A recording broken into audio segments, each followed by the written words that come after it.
what got me singing.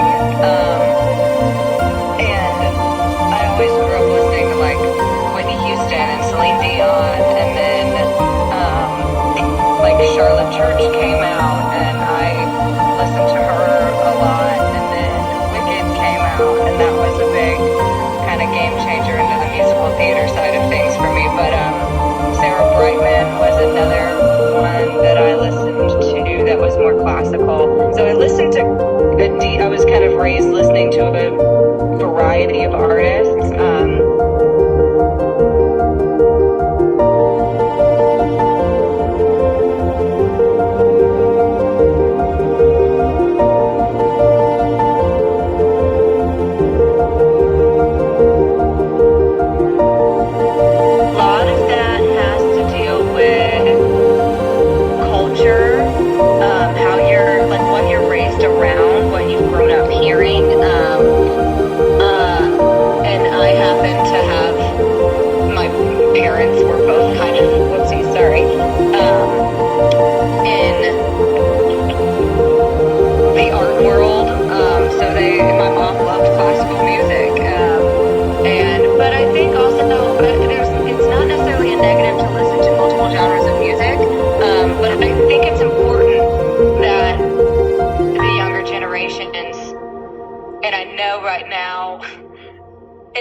Can appreciate it. I understand that. But I think it's important for y'all to have the tools to understand why it can be appreciated, what the merits are in studying and listening to classical music, why it is revered at the level of difficulty that it is.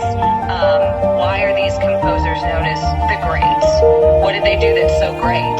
You know, I answering those kinds of questions about Handel and Mozart and Schumann. I mean, all of these, you know, I can't even think of all of the ones that I've had to sing in the past, but Pergolesi, I sang some of that stuff too. But I mean, it's just there's a reason that those composers were regarded as some of the greatest composers. Now, I do think that, you know, you listen to R&B, and I'm not saying that that's not difficult. You listen to rap, and I'm not saying that that doesn't have its difficulties. But I do, there's a level of academia that I think is